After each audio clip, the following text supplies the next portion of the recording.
And with that, a very pleasant good evening, WNBA and women's basketball fans. And we welcome you back inside of the WNBA 365 network, your comprehensive home for all things WNBA and women's basketball related. Fresh off of a off night yesterday to try out a couple of things up at Staples Center and also to catch the Sparks and Stars game. Back in studio for the night and tomorrow for the last two shows of the week. Good evening, folks, and welcome into the Calamac Sports Studios here in San Diego. Cal McClure joining you folks here from America's finest city in San Diego. Again, fresh off of yesterday, again, getting able to go to the Sparks and Stars game, see a few players, and also, more importantly, folks, begin our WNBA 365 Network's social streams. We'll actually give you folks a very big major shout-out, I guess, to all the folks that did tune in yesterday. We topped it at 45 or 46 people that actually tuned in to watch that very brief 2.5-minute get-together between myself and Crystal Thomas outside of Staples yesterday. So thank you folks for doing that, and be on the lookout for more of those throughout the remainder of the season and also for the remainder of the time we will be here on the program. Of course, folks, Facebook, Twitter, live chat box as usual. Open for you folks here at facebook.com/WNBA365. Find us on Twitter at WNBA365 or at Calamac30 with the hashtag WNBA365. Or please chime in.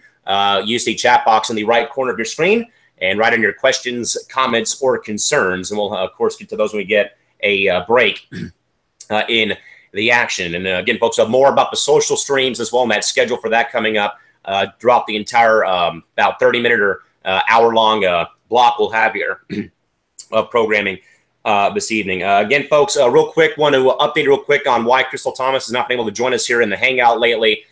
Crystal, for one, has been having some problems getting into the phone via mobile devices, but also is, as we mentioned again a few weeks ago and maybe last month again, Crystal, her mom is back in the hospital again. So Crystal going and visiting and seeing how her mom is doing. So again, we wish her all the best. Also, folks, and also on a separate story about this as well, one of our other correspondents, Tanisha Stewart, folks, has also been away for a bit. She's also right now applying for a job inside of the LA Unified School District right now. So, Shorty, hopefully you get, good luck to you as well in your future endeavors, and we'll probably have her back on when she does get time.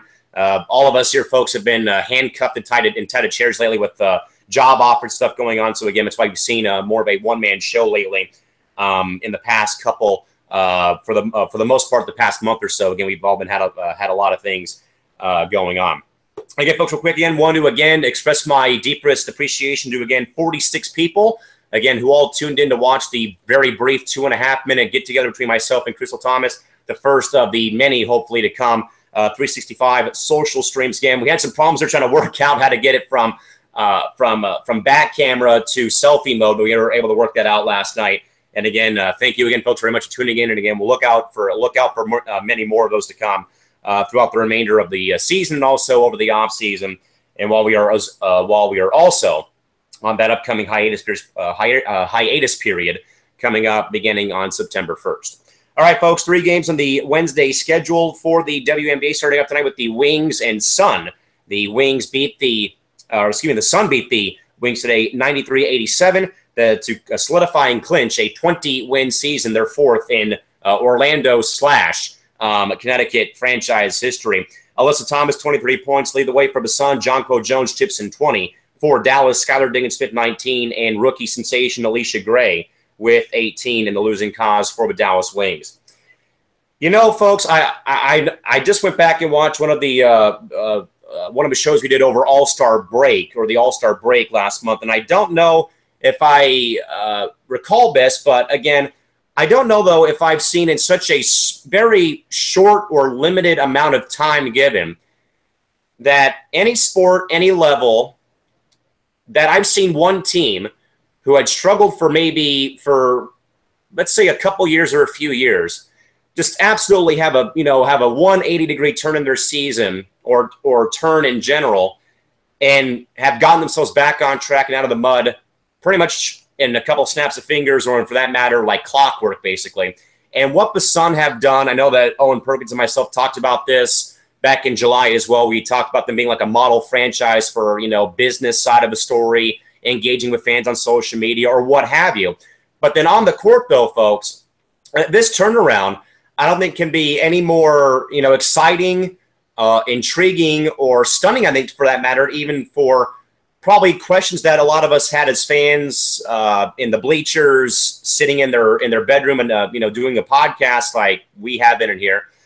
But the job that Curt Miller's done in 2 seasons, obviously going there last season after his time with the Sparks as an assistant coach in 2015, going there and deals with injuries to Banham and Wnba and a very young team, dealing with injuries and dealing with taking their licks.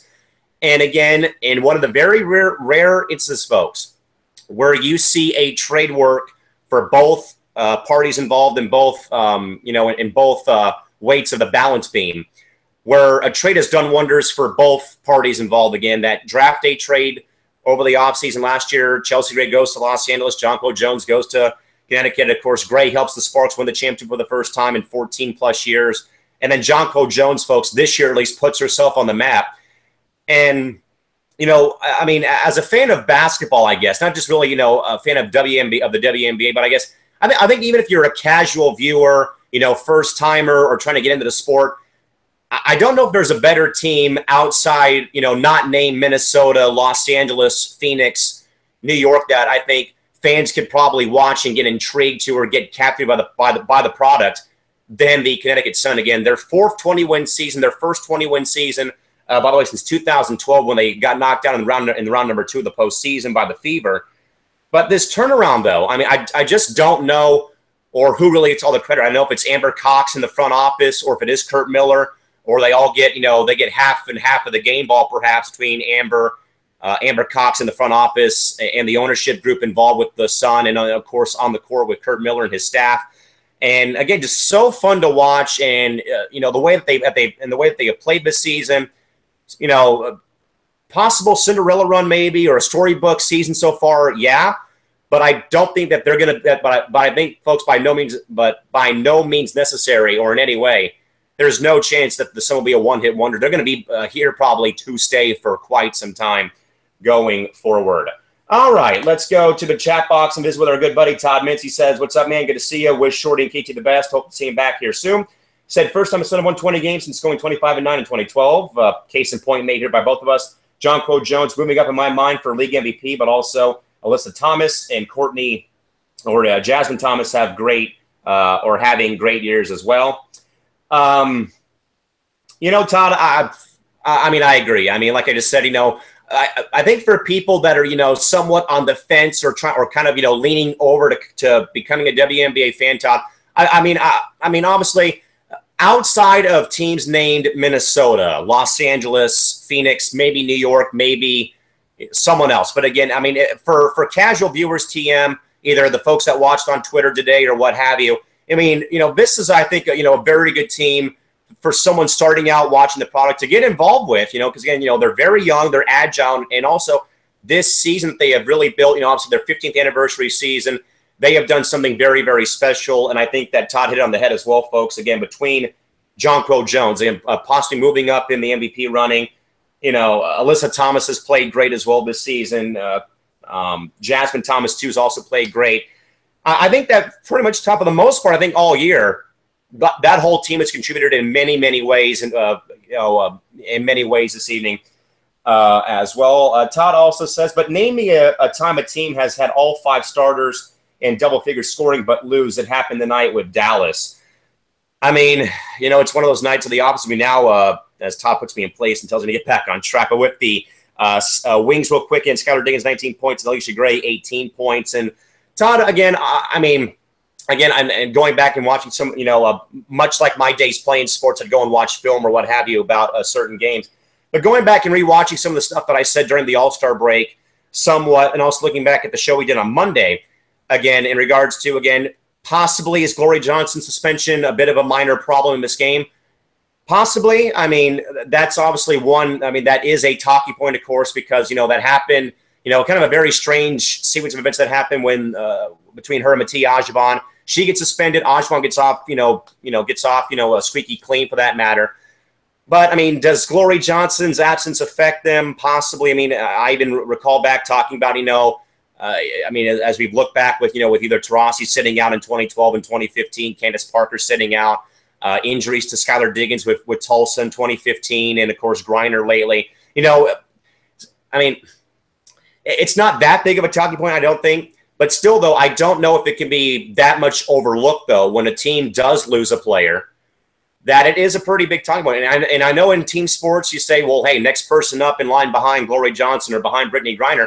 Sometimes, even when that happens, that player's presence, either, their presence, their scoring, their leadership, or, the little intangibles that go into the formula or into the mixture, to form that equation. I mean, and those ingredients go away for a bit.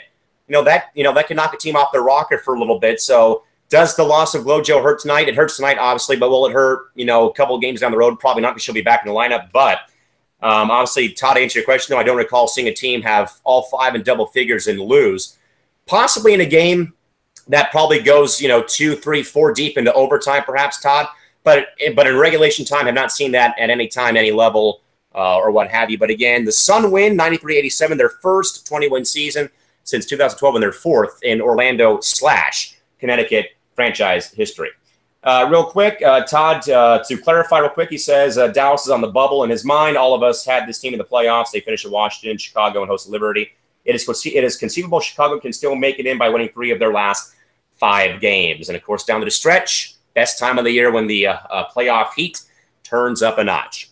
Next game, folks, the Dream and Storm. ATL knocks off their 9-game losing streak. They top Seattle at home, 89-83. Sancho Little chips in 18 points, leading score for ATL. Leisure Clarendon 17 points for the Dream in the victory, against snapping a 9-game losing streak, but perhaps too little too late for Atlanta so far with that losing drought. Crystal Langhorn, 17 points. Brianna Stewart, game-high 18 points for the Storm, and Sue Bird with 6 assists, and creeps a little bit closer to Teacha Penichetto's record of assists for all-time record. Obviously, for Atlanta, the 9-game skid this late in the season did not help matters out, but at least getting 1 win off, or at least finally, getting that monkey off their back. But in this case with Seattle, a team that right now is battling for their playoff lives. Obviously, this is the first loss under Gary Kloppenberg since he took over for Jenny Busek back while we were on vacation up in Oakland, and did get that news. For Atlanta, at least, again, is this possibly too little too late with with them snapping this losing streak? By all means necessary, I think it is probably too little too late. But I think, though, that I don't think it falls solely on, I don't know if it's like a full team thing. I mean, we had talked perhaps about Angel McCoughtry sitting, coming back maybe in the second half of the season. But for Atlanta, too little too late perhaps with this win tonight. But obviously it is good, though, that they do snap that 9-game skid, more importantly for them as well. Todd in the box, he says it was the most spirited Atlanta game in weeks. Clarendon was reinstated the starting lineup and had a very good game. So, long losing droughts, I think, for a coach specifically, Todd, are obviously they're frustrating for everybody. But I think, though, for a coach, though, and we know that perhaps, I think I've said it a couple times. I'm sure a lot of people have had this in their mind, though, is Michael Cooper on his way out again after, maybe overstaying his welcome in the WNBA after all the success he had in the early 2000s with the Sparks back, with Lisa and Delisha and them. But, I mean, I think for one deal, it is tough on the players, for one, because they're out there battling and they're scrapping for wins and losses and what have you, more so for the dubs over the L's. But I think, though, Todd, that also it's a bit rough, though, for a coaching staff, I think, to figure out, okay, well, this lineup did well earlier in the season. The number 2 rotation did good, but now we've lost 4, 5, 6, 7, and you start moving around the gears start grinding, and then you start blowing up the puzzle pieces to see, okay, we'll go here, here, here, and here, and probably taking Leisha out for a bit and then trying to put her back in. It's probably probably in the automotive world, it's somewhat like trying to figure out how to put the jumper cables on the battery when you have it dead and you need someone to jump you. That's, I think, kind of like what somewhat happened with Atlanta a little bit is, okay, the negatives and pluses aren't working out together, nor is the negative or the plus and negative. So you keep switching around the cables, and then you finally get it to jumpstart. Lo and behold, it's after a 9-game losing streak. So it does help for Atlanta. For Seattle, at least, though, probably. I mean, I was a bit skeptical, I think, about the Jenny Busek firing a little bit. I know that Todd had called it, I think, on the Facebook page a few weeks ago, and I knew that I was somewhat leaning towards her probably being dismissed. But I think, though, much like the Sun in a very small capacity, I don't know, though, if I've ever seen a team, kind of, go from one coach and then a new coach comes in and immediately, win, rattle off, either 3 or 4 straight wins and then finally lose their first game. But judging by Klopp's time in Tulsa, rough go there, of course, with the shock in those first couple years.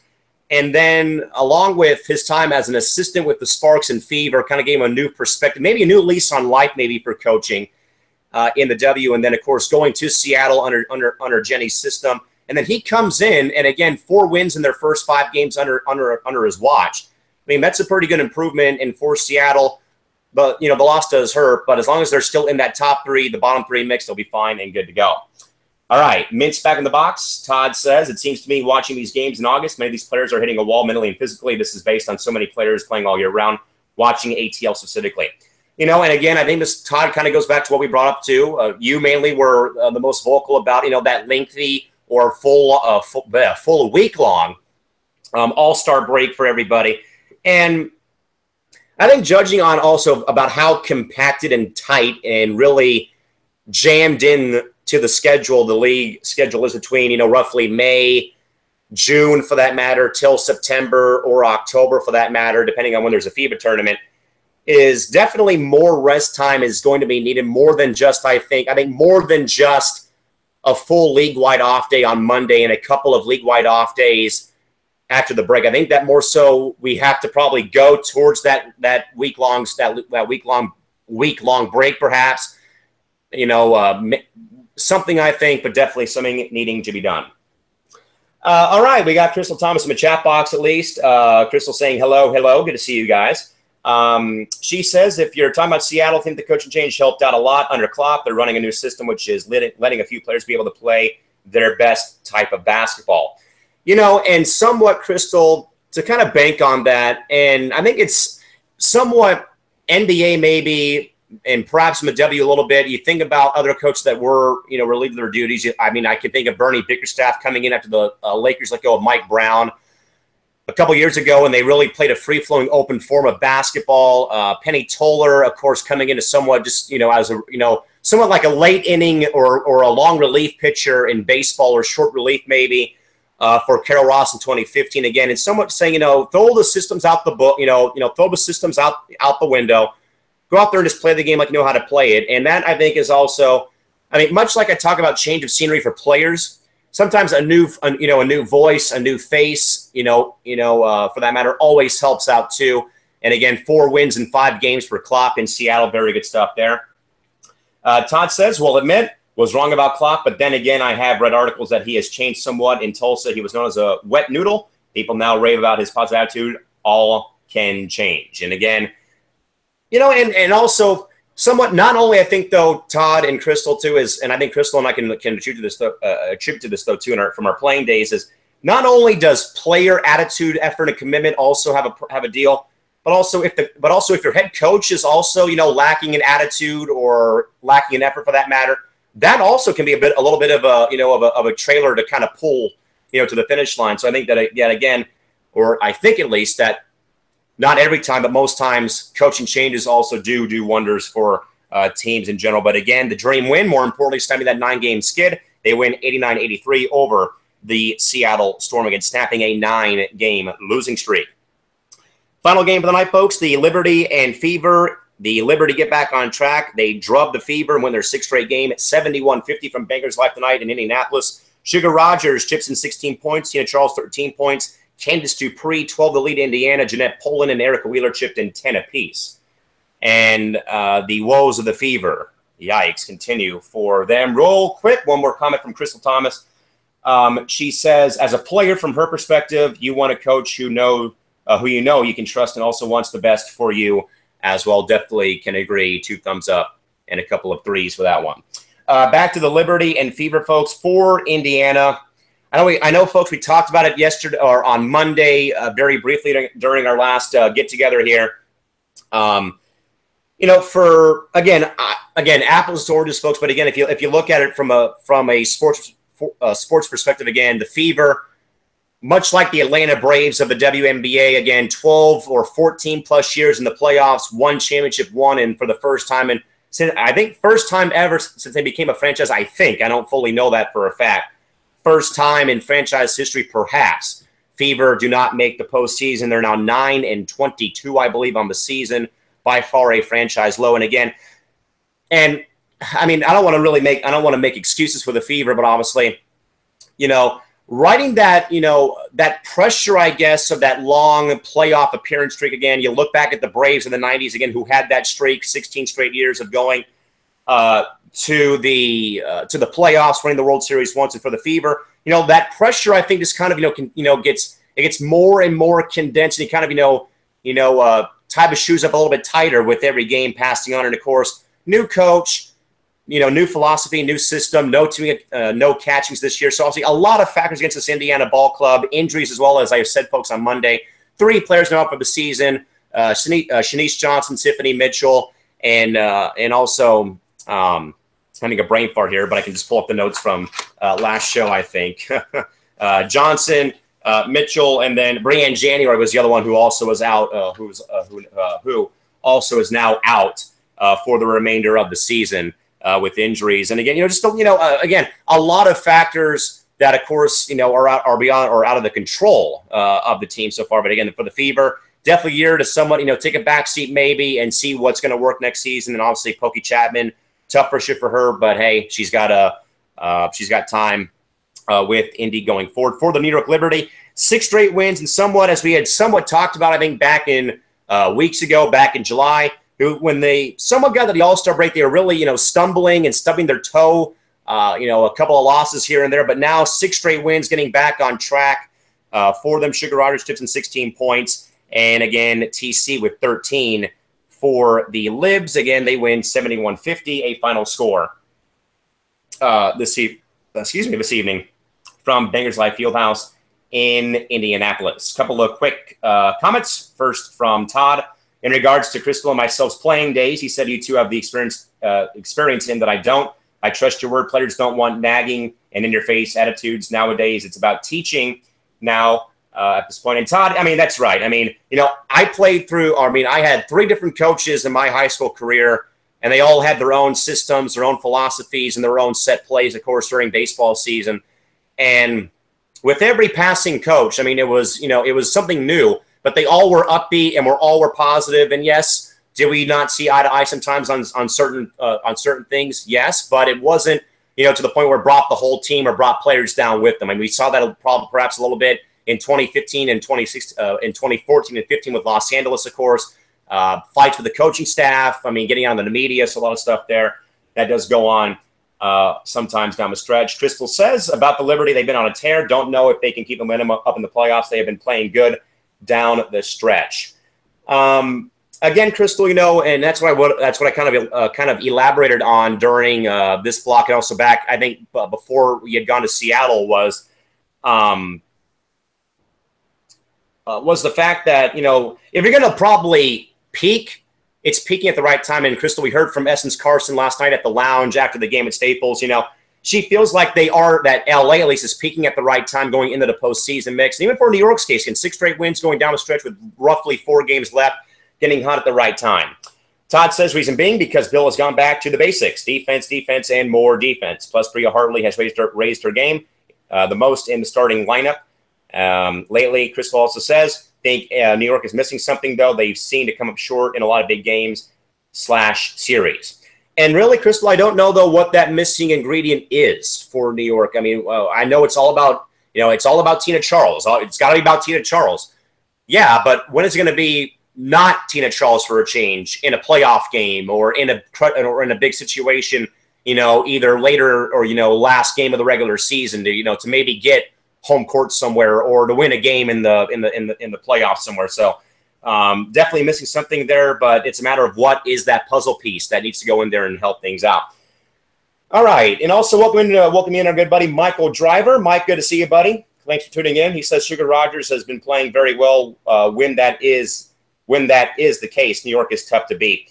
And I think not only, Mike, is it about TC going places, but it's also more so kind of now becoming that way where now it's a matter of Tina Charles and Sugar Rogers now carrying this team down the stretch and down the finish line. So I agree with that wholeheartedly as well. Again, folks, to revisit the scoreboard, though, from the night real quick. Again, the Sun over the Wings, 93-87. Connecticut, their first 21 season since 2012, and their fourth in team history. Dream snapped their 9-game skid. They beat Seattle 89-83. And the Liberty rolled the Fever 71-50. New York has now won 6 straight games here with the victory this evening over the Fever tonight. Folks, there is one game on the Thursday schedule tomorrow night in the desert. The Sparks and Mercury hook up for the third and final time this season. The Sparks look to sweep their longtime rivals. Tip off at 6 p.m. tomorrow night from Talking State Resort Arena in downtown Phoenix, Arizona. Game time again, 6 p.m. PDT. That game can be seen in its entirety on ESPN2. And folks, a very good night down in Phoenix again for at least the third, fourth, maybe for a while here. But again, the Mercury will be having their BBVA Compass Woman of Inspiration night. And tomorrow, folks, amazing here. The Mercury are bringing back former Arizona Congresswoman Gabrielle Giffords. Of course, folks, you may remember Gabby was shot outside of a local Tucson shopping supermarket a few years ago. She is coming back tomorrow night for the game for a halftime Q&A and little get-together with Kevin Ray, I believe, and maybe Ann Myers Drysdale. She's being honored tomorrow, and also she's having a book signing, too, at the game. So good to see Gabby Giffords in good spirits and also seeing her out at the game tomorrow night. Real quick, in regards to one quick question from Todd Mintz, he says he wants some thoughts about the Sparks overtaking Minnesota, and are we need to be to win the title, or still work to be done? Todd, at this point in time, with how the Lynx have been reeling a bit, I know that they had just won last night over Phoenix in blowout fashion. But at the same time, they did, though, lose, I believe, 4 of their last 5 games before the win last night. Even with them missing Whalen and Brunson, this team is still rated R. Still very scary to watch and play against, even with 2 of their big studs missing time. So, Todd, in that matter, I think, though, that in spite of that, even though they're the walking dead right now, there is still plenty of work to be done. We heard from Essence Carson, at least Crystal and I heard from Essence last night, and there is you just take it game by game, quarter by quarter, and you don't overlook anybody on the schedule, and you just play your game pretty much.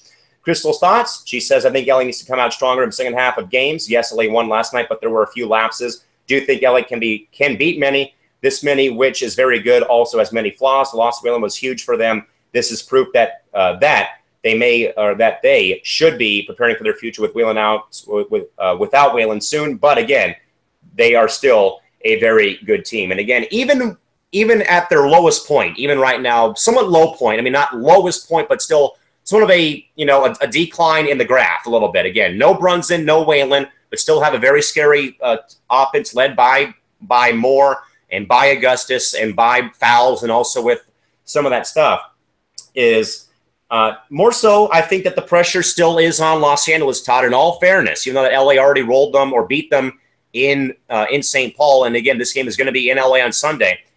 But the pressure, I think, still falls on Los Angeles to not fall asleep and take off any plays in the third quarter, coming out of the locker room for the second half of play. That is, I think, the big talking point or turning point of which way that game and maybe who gets number 1 will go, is how will that second half of the game on Sunday be played by both teams going forward on Sunday.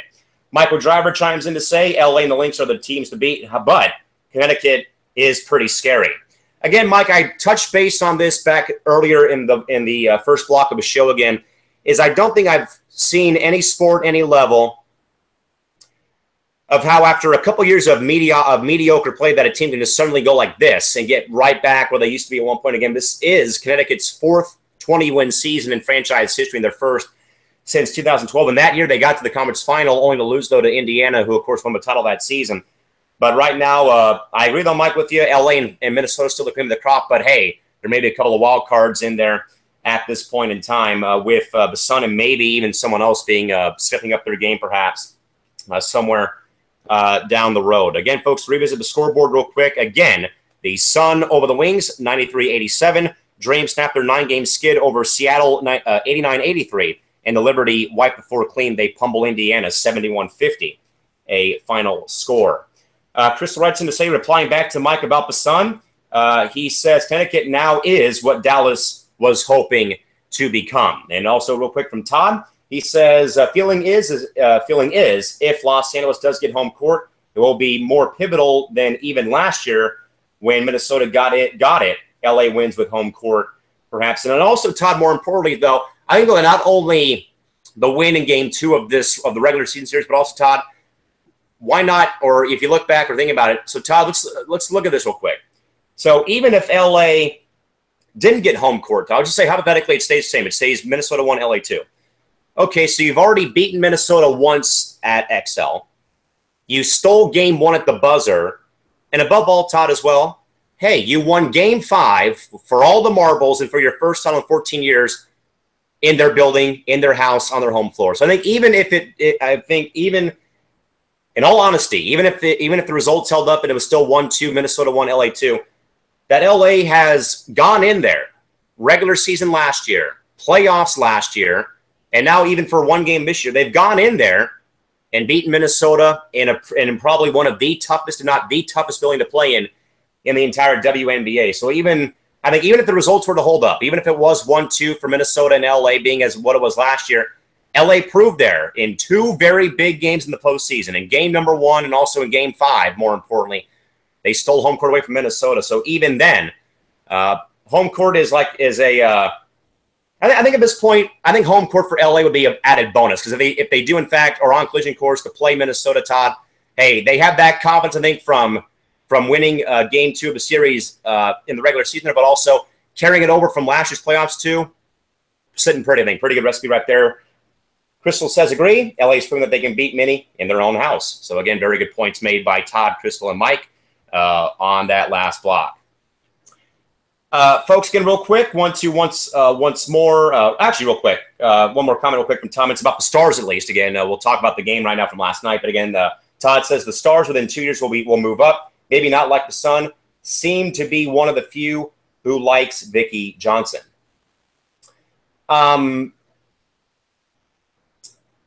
You know,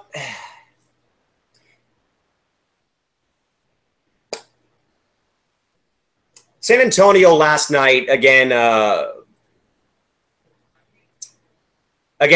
somewhat they dug themselves a big hole last night, but just last night the offense was not there last night. I mean, and all of that, a lot of foul trouble though too as well for San Antonio and also for LA, but also I think more so the Stars were snake bitten more so by being out rebounded, missing some easy shots.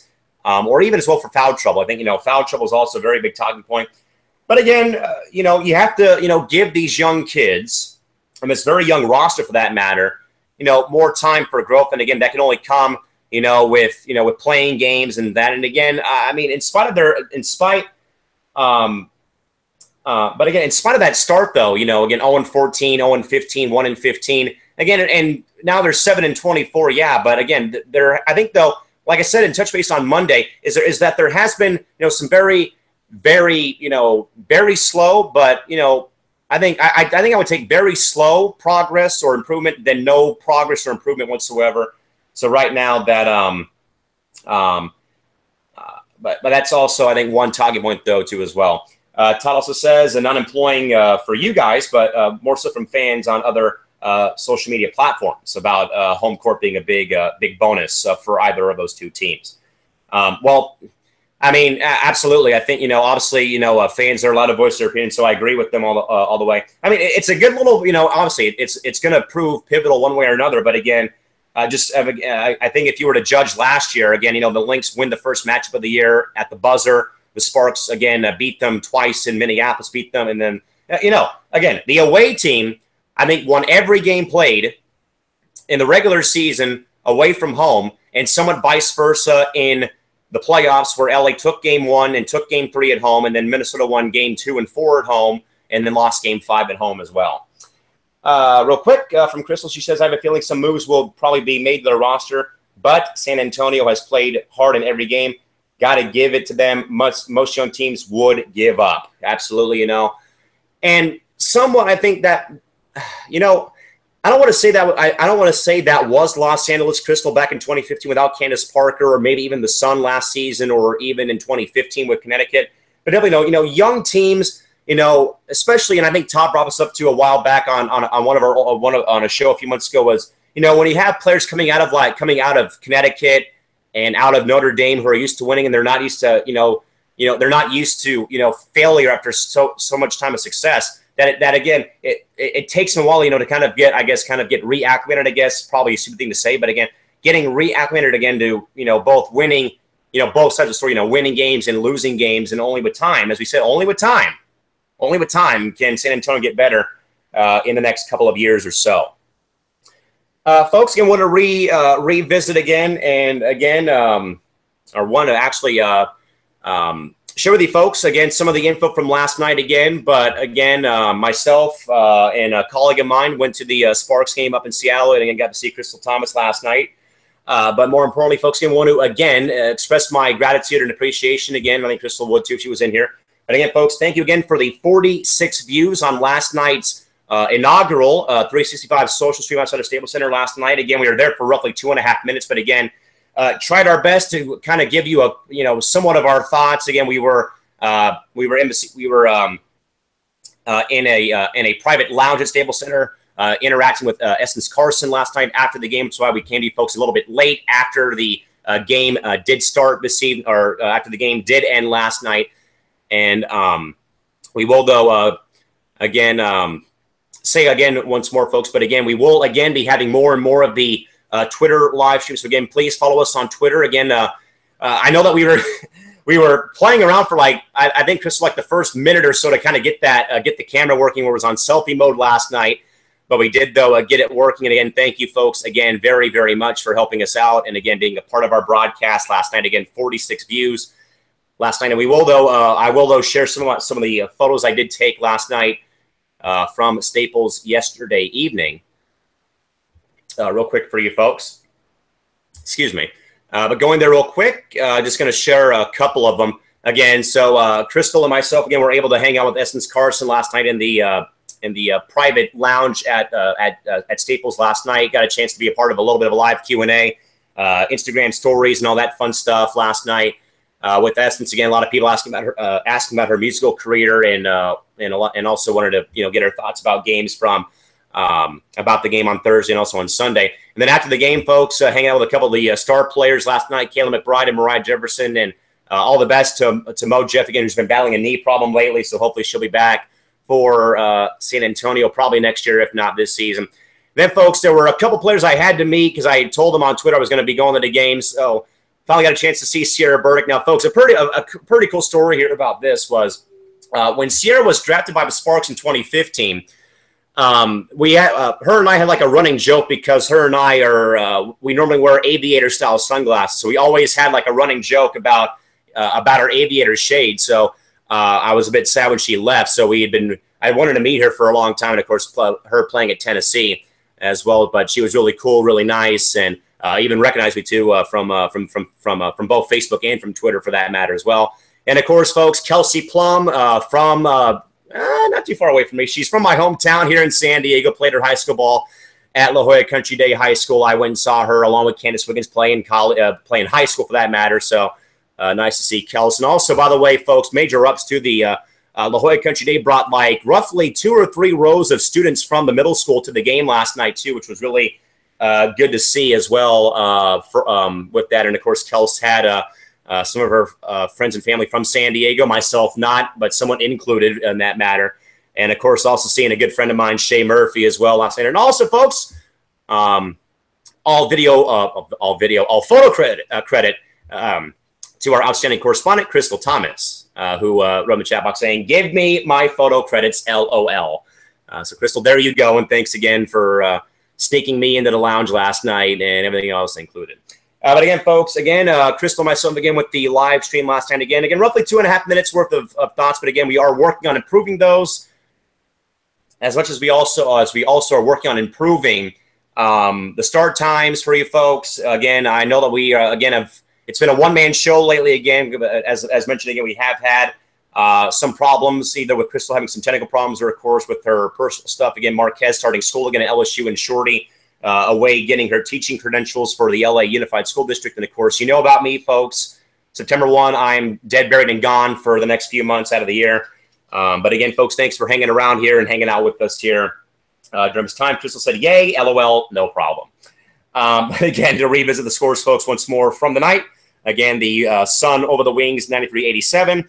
Dream over the Storm, 89-83, and the Liberty over the Fever, 71-50. A final score last tonight as well for that. But, folks, again, to go back once more quickly again. Now, presumably tomorrow or maybe before the break, folks, we are working on this, but we are working on getting one of the very good Twitter people out there. We are working, folks, on getting Ari Shorts, who is in charge of the WNBA Insider website and handle. I reached out to Ari a couple days ago, and we're working on getting him on from. I believe they're in the Minneapolis area, so again, working on that and working on getting him or getting Ari into the hangout or into a show either tomorrow or maybe sometime before we do go on hiatus, folks. And by the way, folks, our last show before hiatus will in fact be on Tuesday next week, and then that's going to be it for us for a pretty lengthy amount of time, folks. But also starting either tonight, maybe tomorrow, we will also, folks, be doing like a post-game show for the show, I guess, on the social stream. So again, if you're not doing so, again, folks, follow us on Twitter at WNBA365. Again, we're working on improving those, and again, we will probably work on those and have more of those coming up something very, very soon. Todd, about the Twitter stream again, folks, tonight was the 16th of 20 streams for the season. Todd says, Twitter, another good night with the Sun and Dallas game. Excellent feed and love seeing the comments live from other fans. You know, and Todd, as much as I think that Lisa Borders has had pressure or has not done her job as president, I think, though, that even with, kind of like, what she picked up from Laurel Richie, obviously with a couple years of either stagnant or little growth, okay, you signed the Twitter deal. You've got the league in a video game starting this year. I mean, this has probably been her hallmark year so far. But again, only though if you can build your brand better for next season, for the postseason. I know, of course, that there's a game tomorrow on ESPN2 because, of course, they're battling right now with the Little League World Series for airtime. But Twitter, though, I think has done wonders this season, folks. I mean, I think in a way it's helped, as Owen Perkins said, folks. It's helped with team and also league brand awareness, and also just a lot of good stuff from the viewers out there. I mean, the fact that we have a WNBA Live hashtag now with these games on Twitter, on top of the video game coming out this season for NBA Live, on top of the Twitter streams, the new TV deals in place. So much good stuff this season. But again, it's a matter, though, of capturing that lightning in a bottle and using it again for the playoffs and also for next season. Real quick, Todd says, agreed, Cal. I know we were going with this. Lisa has not done badly this year. I think she's done an excellent job this year, and probably, at least this year, Todd, maybe, we can think back to many other presidents. But again, I don't know, though, if we've seen probably this much positive stuff for the WNBA, maybe early in the league, maybe during Donna Orender's time in the league. But again, whether it's been the video game, whether it's been the Twitter streams, or whether it's been, praising, not finding the teams for coming out after the Charlestonville incident a couple of weeks ago, that Lisa's done a very good job this season. But again, let's carry that over now for the playoffs and also for all of next season as well. Todd also, Crystal says Lisa did better than a lot of other people thought. And also, Todd says about Lynette Pearson, saw an interview on our Twitter page. Trust her; she is a straight shooter. She said this league is in way better shape than when it started. And I think as well. Through 21 seasons, and obviously you think about the early 90s, you think about Lisa and Rebecca and Cheryl, and now, from there, and now it goes to, the new age, I guess, of Della Dawn and Candace Parker and Griner and Skylar, and then all these young kids now is for these veterans like Planette, Tiffany Jackson-Jones, maybe, or players that have been in this league 10, 12, 14, or have been here 10 plus years, that they will probably even agree that the league is probably health-wise and much better shape. And still, yes, are we still combating social media trolls and people dissing the league? Yes, but that's going to come, but that will come with more time and everything else. But again, I think someone actually, Crystal, correct me if I'm wrong, but I think someone even asked Essence Carson last night at the lounge last night about this, in regards to, they asked about the video game, and, Essence even said, not only is it an honor and privilege, but also, thinking about the next generation of female hoopers that are now going to be in Essence shoes in 10 years or 20 years from now, what have you. And again, the video game, obviously helps wonders. Twitter streaming, of course, increasing viewership and traffic on there, engaging better with the players. And again, that's why I said in my Instagram post yesterday was, in 13 years' time of me being a fan, the reason why I've loved the WNBA folks for such a long time has been or is the player and fan interaction. Again, top notch, top tier, and I think far and away exceeding expectations of what it would be for other sports like Major League Baseball, the NFL, the NBA, MLS. I mean, really, I think the only other league that I can think of that even comes close to sniffing WNBA player and fan interaction is hockey. I mean, because those guys, they go up there and kill each other, but they are really amazing human beings off the ice, folks. I've been around hockey for the past 7 years announcing it, and those guys are really chill, really cool, and much like the WNBA players are, giving up their time to go and stop and talk to fans, which is why I applauded Shea and Sierra and Kels, Shea, and K-Mac and Mo Jeff last night was, here they are with their friends and family or friends, and they are, and Chris and I go up and ask for a picture, and they're willing to stop and, and spend 20 seconds or so, take a picture and then move on with themselves. Very great to see.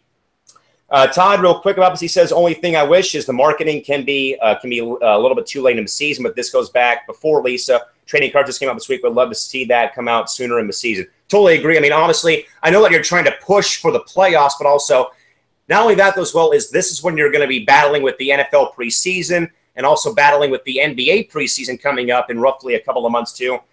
So I think more so, Todd, to go off the marketing aspect real quick is start building your brand New Year's Day during conference women's basketball season and market that through the Final Four, through March Madness, through the draft, and all the way through there. That's where you start your window. Then you close your window once the finals due in, but keep it relevant, though, during the college season, whether it's putting ads up, either on TV during ESPN broadcast of games during the season this year, or picking up more women's college basketball games featuring potential draft picks. So I think the marketing aspect from there definitely should start either once college season does start, or maybe even, I would say, in my mind, you start probably conference schedule, you work your way through March Madness, and you also really pump up the draft too on, with ads there. So I think marketing, that can definitely that definitely can be improved, and definitely should be probably, hopefully, knock on wood, better than perhaps this season. And of course, the trading cards coming out too this year, a little bit late as well. But again, folks, to reiterate once more, but again, want to go back real quick and say thanks again, folks. 46 of you folks tuned in to watch our very brief 2.5-minute get-together with myself and KT last night outside of Staples Center on the first of hopefully many social streams on the season coming up very, very soon. And with that going on. And Crystal even says about us meeting players, she even said, yeah, even running into players at a Hooters, super random as well. And that was when KT met, I believe it was Alex Bentley of Connecticut at a nearby Hooters near Staples Center a couple of months ago as well. But again, folks, possibly want to reiterate all this once more. But either tomorrow or hopefully next week, folks, we're working on getting Ari Schwartz, again, who is in charge of the WNBA Insider website and Twitter handle, folks. Good follow. Please follow him. It's at WNBA Insider, but it's INSIDR, I believe, not DER on Twitter. Good follow, good website too. And again, Ari, much like we are here, again, trying to give you fans a voice out there to express your thoughts. Again, please check him out on the web and check him out as well on Twitter. Very good account to follow, and please do so with that as well. But folks, we're also working on getting more and more, trying to work on getting more newbies in here again. We're trying to work that out, and also, again, as we said, playing around too with our start time again. Judging by some responses on Twitter to a poll question we put out, said try not having it at 12:30 Eastern time because really no one's going to watch. So again, we appreciate everyone and all your feedback, folks. Again, that makes us better as a host and founder of this thing and running day-to-day operations here. But again, thank you, folks, very much for always giving us your thoughts on what we can do here to make it a bit more flexible for everyone else in here at this point in time. Again, just thanks again for everyone out there giving us all your fresh ideas set on the top of your lid. Again, folks, finals from the night once more. Again, Sun 93, Wings 87, Dream over the Storm 89-83, and the Liberty over the Fever 71-50. All those are final scores tonight from the WNBA scoreboard. With that, folks, one game again tomorrow night. Again, the Sparks and Mercury, 6 p.m. Pacific time tip-off on ESPN2 tomorrow night. Judging by this, folks, I mean, obviously with how Phoenix has played in spurts again, and really I think even with Brittany Griner coming back, folks, there still, though, is something just not clicking again. And this is like, I think that we have so much said this, folks, for the last couple seasons. I mean, if you think back to last season, I think it even goes back to 2015 for that matter, that just something is not doing this with the Mercury. And again, obviously, you can go with either no Bonner this season, which of course has not helped. You can go without having BG for 3 weeks, or rough shooting nights or what have you. But something, though, is just not doing this. And again, the Sparks have already won both games against PHX this season, both games in Los Angeles. This is the only game that's going to be in Phoenix this season. But even with this, though, I mean, the Merc are scary still. But even though I still say, and again, like I said, folks, I mean, for me, again, I'm stuck in the middle of this game here. Again, albeit being that my family is possibly related to the ownership group of the Suns and Mercury. So yeah, I mean, I'm pulling my hair out basically of what hair I can pull out. LA's already won there on the road once this season. They already won there early in the year. Chelsea had a breakout game there. So, give me LA on the road, probably in a squeaker. It depends, though, about how much, or I think it really depends, though, on much like I said, though, about this game for Sunday is I think it really depends, though, on how LA responds coming out of the locker room in half two. I mean, half one is pretty much, is pretty much good, but how will it be, though, for half number two for Los Angeles? Todd says Sparks won both games versus Phoenix. The Mercury are a large enigma. Some games they look flat as a pancake. Sun game, they did not even show up. Other games on the road, they step up. Home play has actually stunk.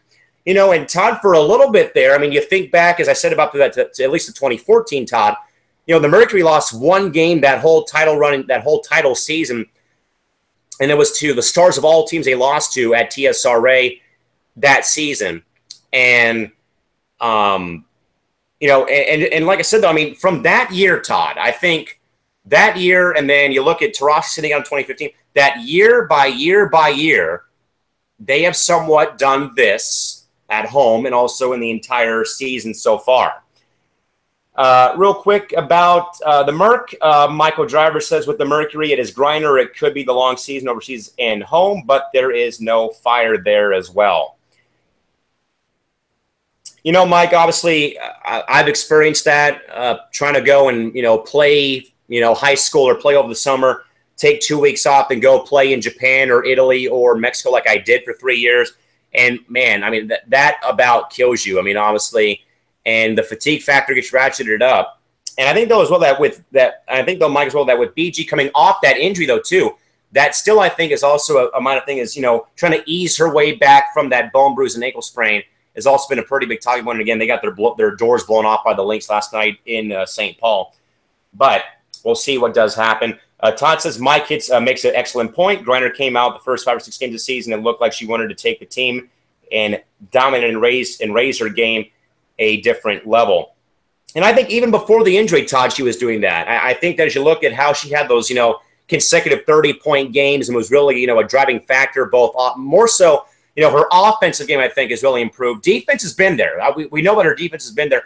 but her offensive production has gone, has skyrocketed this season until that injury hit. I mean, she was, I think she was a front runner along with Sil for the MVP. But again, the injury, of course, took a couple of weeks away from her with the team. But now it's a matter of her getting back on track and getting healthy and also playing at a top level once more again with Brittany Griner going forward. But again, folks, lone game for tomorrow or on Thursday, Sparks and Mercury, 6 p.m. tip-off. The game can be seen on ESPN2 tomorrow night from Talking State Resort Arena in downtown Phoenix, Arizona. With that, folks, as a reminder, we will be back on air tomorrow. Right now, we're scheduled for 9:30. We might though move that up to 9 o'clock, perhaps, folks, and we'll have more about that again on social media. Also, folks, again, as mentioned, again, we will try our best to get Ari Shorts from WNBA Insider in tomorrow, or hopefully before we do go on hiatus, starting again. Our last show for that, folks, again, will be on Tuesday next week before we do in fact go on our hiatus break. For at least the next month or 2 months or so. And again, we'll have plenty. And again, folks, we'll also, have more of our 365 social streams. Again, we'll probably have more of those probably over the weekends, maybe we'll have plenty of those though during the hiatus period, folks. But again, if you have not done so, again, I advise you to please follow us on Twitter. Again, that's at WNBA365. So again, please follow us there. You'll be able to get notified about the stream starting. Again, we'll roughly be there for roughly 5, 10, 15 minutes as tops for us there on our Twitter on our Twitter live stream. We'll also, folks, play around with Facebook Live too. So again, we're going to be playing around with both Facebook Live and the Twitter live stream app for our social stream. So again, please, if you haven't done so, again, either like the Facebook page, follow us on Twitter, do whatever you have to, folks. But again, please do that. And again, 46 people watched the first stream, folks. So again, thank you guys very much for doing that. Again, I know that Crystal and I were fighting to get that my camera to work, and we were fighting either the bad lighting or phones dying on us or what have you. But again, I know it was only 2 minutes and 30 seconds long, but hey, we got it in. And again, thank you folks again for tuning in and joining us for that brief time again on the first of hopefully many 365 social streams again coming your way via Facebook Live or Twitter Live as well. We'll have plenty more of those to come for you folks very, very soon. But, folks, again, one final time again. Final scores for the night. The Sun over the Wings, 93-87. Dream over the Storm, 89-83. And the Liberty over the Fever, 71-50. All those are final scores from the WNBA this evening. And again, one game tomorrow. The Mercury host the Sparks. Tip-off at 6 p.m. Pacific time, 9 o'clock Eastern on ESPN2. With that, folks, we'll see you back here. Same bat time, same bat channel tomorrow night following the conclusion of the Sparks and Mercury game from Phoenix. Again, folks, hopefully, potentially could be having Ari Shorts of WNBA Insider in with us. If not, hopefully sometime next week before the hiatus break does kick in to effect. With that, folks, for all of our good viewers tonight, again, thanks to everyone. Thanks to Todd, Michael, and, of course, to KT for chiming in on the chat box. And also, KT, thanks for being the paparazzi last night, too, for all those photos taken. And, of course, thanks to everyone who chimed in and joined us tonight and also who, of course, viewed us on our live stream yesterday. So, folks, for all of us here from the network, Cal McClurg signing off from the Calamac Sports Studios in San Diego. Folks, take care, and good night. See you back here mañana. Good night. Bye-bye.